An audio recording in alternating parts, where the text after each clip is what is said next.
Hey, deserving listeners, it's time to continue watching this week's 90 Day Fiancé The Other Way episode. Let's watch. My name is Dr. Kirk Honda. I'm a therapist and a professor. As I always say, don't use YouTube as a replacement for therapy. If you need a therapist, get one. You deserve it. Let's watch. और jenny को इस बारे में कुछ भी नहीं. आपको कुछ नहीं सिखाना है. आप अपने हस्बैंड का ध्यान रखो. आप अपना मतलब आपको दूसरे के घर में इंटरफेरेंस नहीं करनी है. खाओ पियो ऐश करो. कुछ नहीं करना आप. और jenny सीखेगी. All right, so they have gone to, or they've invited an astrologer into the home to guide them. And this is a astrologer that the father has gone to for 30 years.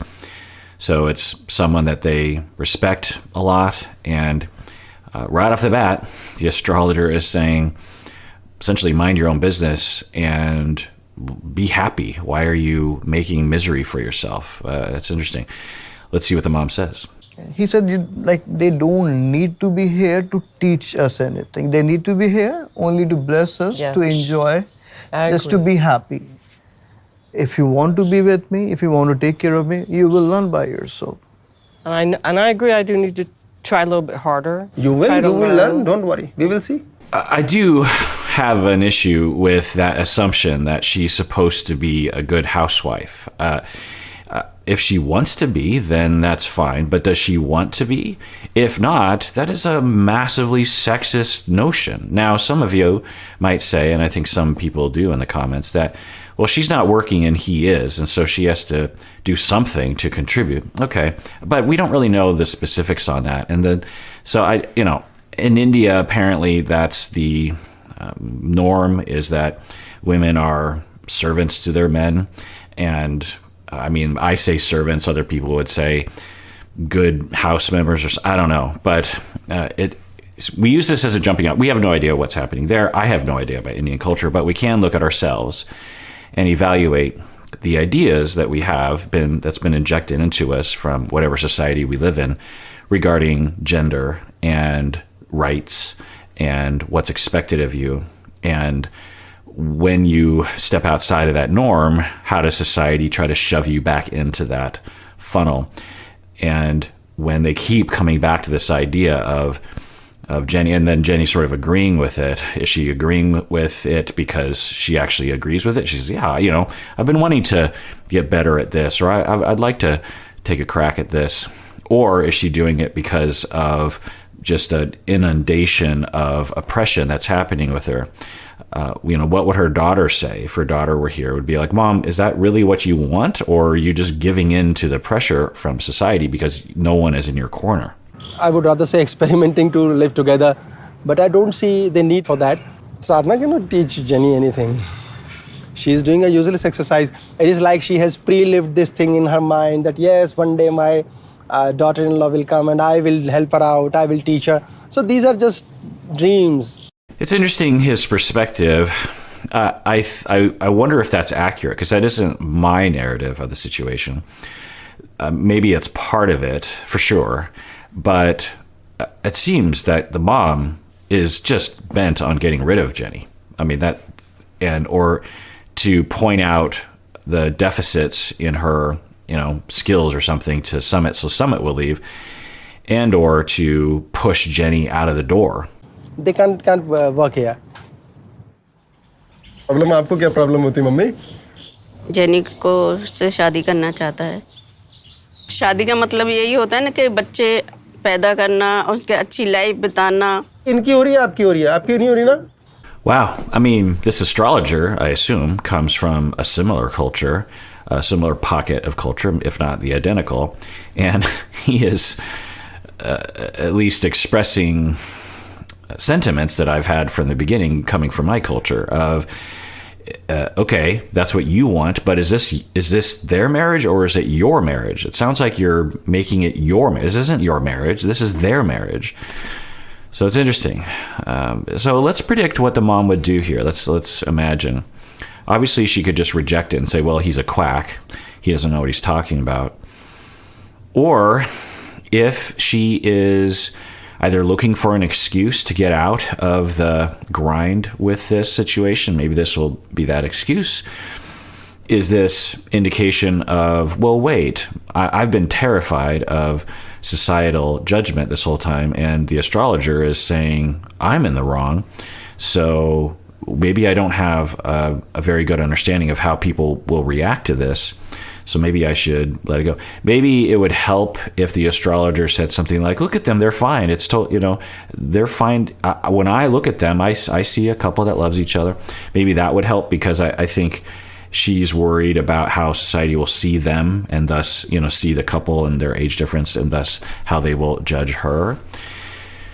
But I get, given her rigidity up until this point, and literally threatening suicide, I guess, multiple times, sometimes on camera, sometimes not, if Sumit stays with her, I would suspect that she'll just ignore what the astrologer is saying. तो point है, शादी आपकी होनी नहीं, आपका कोई लेना देना ही नहीं है इसमें, इसके भाग्य में लिखा है, यही तो स्टार्स करेंगे, देखते हैं। आप बीच में पंगे डाल के करोगे तो इनके मन में ही आएगा कि ये दुश्मन है हमारी। Yeah. Well, unexpected. I wonder also, as people have been commenting below in the videos, and I've gotten to know multiple perspectives, I've heard from some people saying that the attitudes regarding this sort of thing is changing, away from tradition and more towards flexibility. And maybe the astrologer is younger, although the father says he's been going to the astrologer for 30 years. He doesn't look younger than 50 or older than 50, but maybe he is. Anyway, but I think the parents are in their 50s too. Anyway, point is that some people have said that although traditional mores and cultural values are very much represented by the mom, that there's a whole lot of people who are changing in Indian culture to allow for more flexibility and personal choice. आप माँ हो, कैसी माँ हो? स्वार्थी माँ हो आप, ऐसा लग रहा है मुझे। Yikes. I mean, let's see how the mom reacts to that.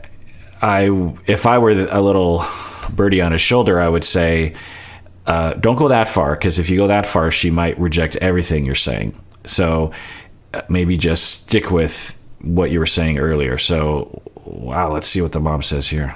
इनको जाने दो।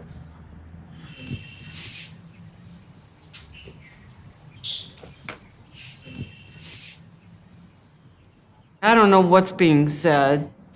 Just by looking and watching Sumit's mom's facial reaction, I can tell something is happening. So I've had sessions kind of like this before, and commonly the discourse is let him go. That's what the astrologer said. You got to let him go. You got to let go, let it go, like the song from Frozen says.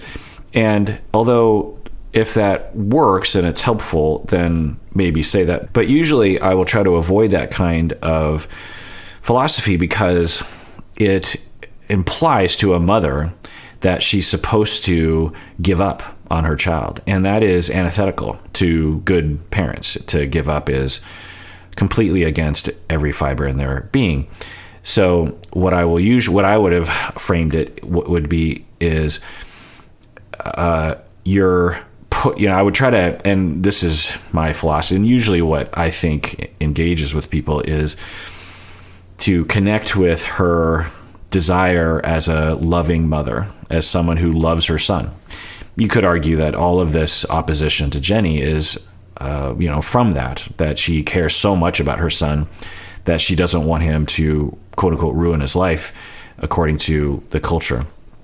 And you want to tap into that and go with that. Instead of saying, let it go, don't love your son anymore, pull away from your son, you connect with that river, get in the river of her love towards Sumit, and you say something like, you could, I know that you, so this maybe is something what I would say, it's clear that you love him, and it's clear that you're really trying to protect him, that you see him possibly making a mistake, and you're doing this because you love him and you care about him, and that's beautiful. I wonder if it's working. I wonder if he's receiving it as love. I wonder if it is even reasonable that it's going to work. So at some point, you might have to think about, how are you going to love him given the fact that he is with Jenny? And you don't have to let go of him. You just have to invite this version of Sumit into your life. You have to love, instead of loving what you thought was a different vision of Sumit, you can love what really is there. He's sitting right across the table from you. Can you love him as he is? As his mother, do you love him 100% as he is? And, so we might go into that. And do you invite Jenny into your life as a family member? You don't have to let go of Sumit. You can, retain, obtain a daughter-in-law who he really loves and finds a lot of wonderful qualities. So you're trying to enhance people's lives instead of diminish it.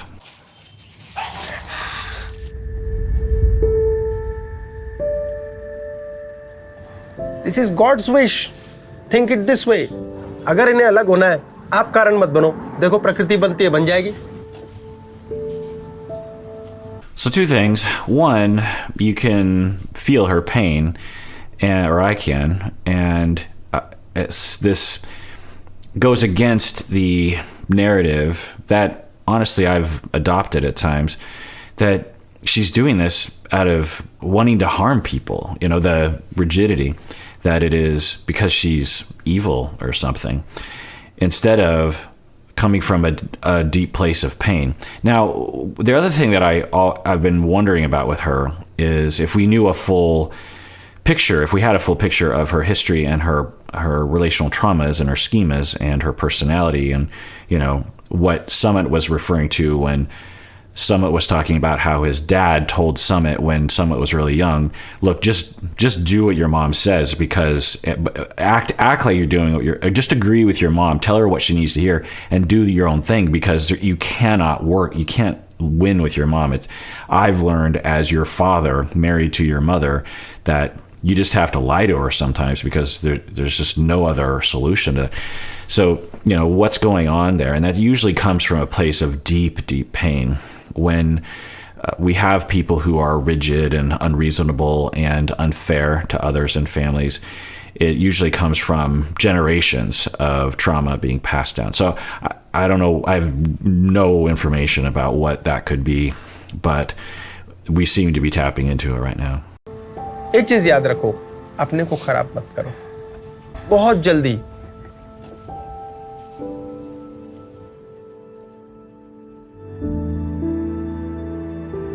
तो लिखा है तो फिर मैं क्या कर सकती हूँ इसमें? इससे आगे मैं कुछ नहीं कह सकती. Interesting. So, although the astrologer didn't say anything about the stars, he seemed to be just offering an opinion, but the mother is receiving it as an astrology indication that the stars have aligned so that Jenny and Sumit are together, and you can't, it's fate, you can't work against it. And maybe that will help the family adjust to move forward. और उनकी बात, ब्रजेश जी की बात में हमने हमेशा, वो astrology की बात हमने हमेशा मानी है, तो हम अब भी मानेंगे. एक्चुअली हमारे कंट्रोल से सब कुछ बाहर ही है जब, तो उसके बारे में हम क्या कह सकते हैं? So I wonder if the dad was, at the very least, more ambivalent about the rigidity towards Sumit. And possibly for years, I mean, just imagine the years and years of struggle going on in this family, that the father has been looking for any kind of excuse, which lends itself to an idea that maybe the father talked to the astrologer beforehand and at the very least was like, look, we're in a real rigid place, and I would love it if we could just move forward and accept the fact that Sumit is with Jenny. I mean, I don't like it any more than my wife does, but I just want to move forward. And or even literally just told the astrologer, could you just come over and convince my wife that she needs to move forward with this, because this is getting silly. Because it seemed like the dad was more, had more of an alignment with the astrologer. I don't know. But at any rate, I wonder if the father is like, oh, thank God, can we just, because it seems like from the beginning, or at least in the middle phases, he was just saying, look, there's no point in fighting it. Let's just move forward. If I remember right, the father raised like $30,000 or something to allow Sumit to divorce. Didn't that happen? So if I remember right, the father at the very least was doing a lot to try to help Sumit be with Jenny. This is the first time ever somebody is looking into my parents' face in their eyes and telling them what is right for everyone. I know my mom, for her, things take time. But maybe it's a start. Yeah, maybe it is a start. I had hopes when they suggested she move in for a while. I was like, well, maybe this will be the beginning. Then the mom instantly launches into ridicule, really cruel behavior and judgment, and didn't seem to be trying to bond with Jenny or build a relationship with her at all. It just didn't seem that way. Or if she was, it's extremely cruel way and dismissive way of trying to bond with someone and make someone feel like they're welcome in a family. So maybe this will be the same as that, but who knows? I mean, this could be a turning point. It makes me wonder if this will finally get resolved, because Jenny and Sumit have been on several seasons, right? Like, is this like the third or fourth season that they've been on? Because of the ongoing ambiguity or struggle. And I presume that with a lot of these couples, when the struggle ends, they're not on the show anymore because there's nothing to show. They're just hanging out watching Netflix every night. So I wonder if this is the last season we'll have Jenny and Sumit.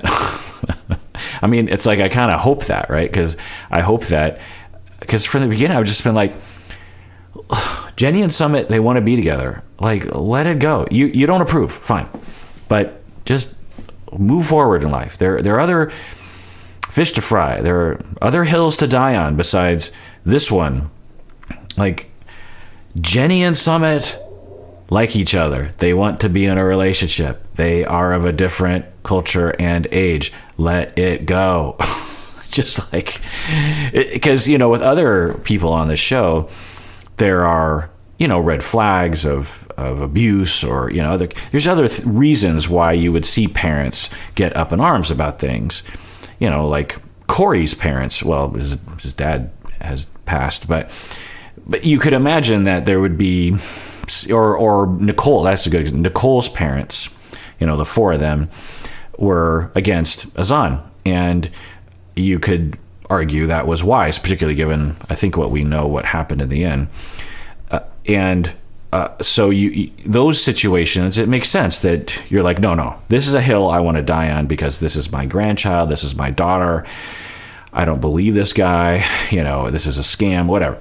And that's a hill, but this one, just the age difference. And that's what people will say in the comments. It's like, it's not even that she's white or American. It's just the age difference and the judgment from society about that. I'm like, so you're willing to ruin your entire family, which it kind of has done because of an age difference.